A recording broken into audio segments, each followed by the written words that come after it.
Hi, I'm Debbie and today we're going to make a tile tray pendant like this one here.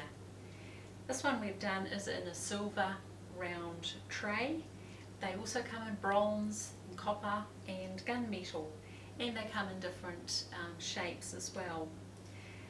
So this one here today, we've got our silver tray and our 30mm glass dome to go in it, and we've got some diamond glaze which we're going to use to put the image on there first of all.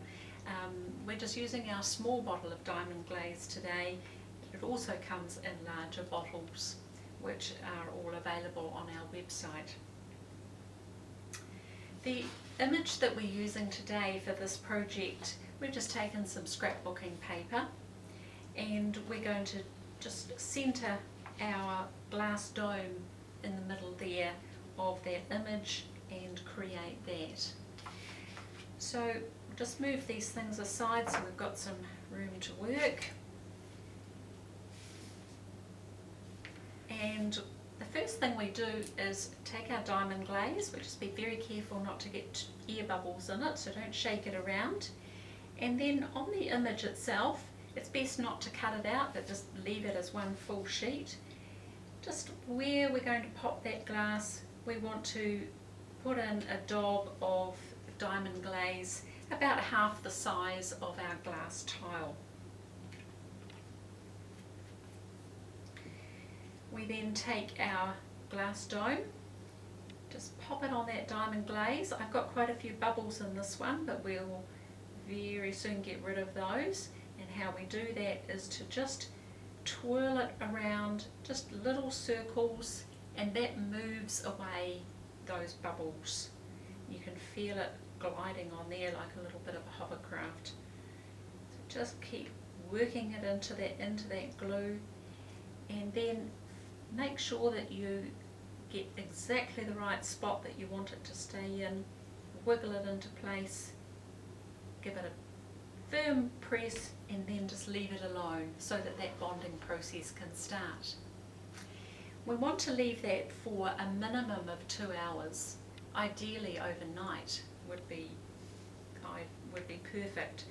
And then once that glue is, or the diamond glaze is dry, we're then going to use our scissors and cut around the edge of that and then pop it in the tray in the next process.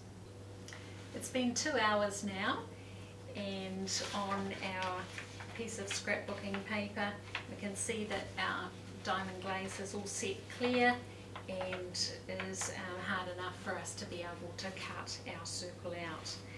So we don't want to waste our scrapbooking paper, so we'll just simply cut a square from there and take the rest away, and then just trim that a little bit closer.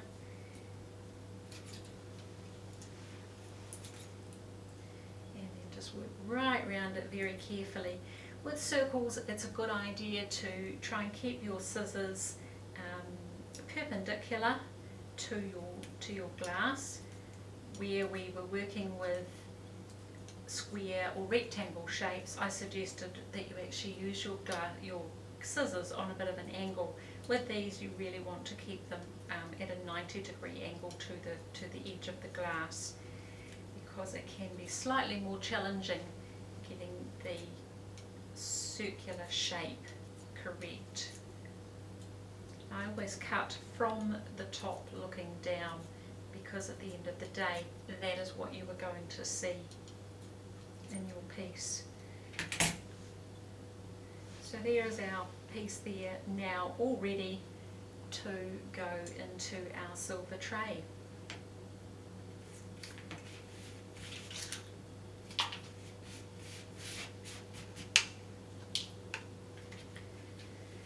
So we don't need to sandpaper that down, because it's simply going to go in that tray. We're not even going to see those edges at all. So the only thing that we have left is to work out the position that we're actually going to put our image in, our design in. There's a little bit of diamond glaze sitting on the outside of that glass, but we'll be able to tidy that all off later with a nice sharp knife. So we just work out exactly where we want it to sit.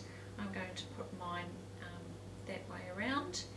So we just take that out of there, and we take our diamond glaze. We're just using our little 10ml bottle that we supply with all our jewellery kits at the moment, but you can also get larger bottles of diamond glaze from Judykins. We sell those on our website.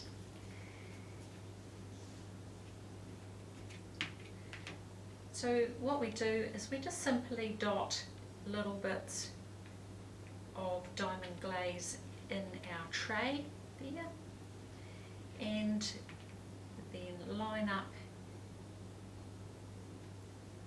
our glass piece.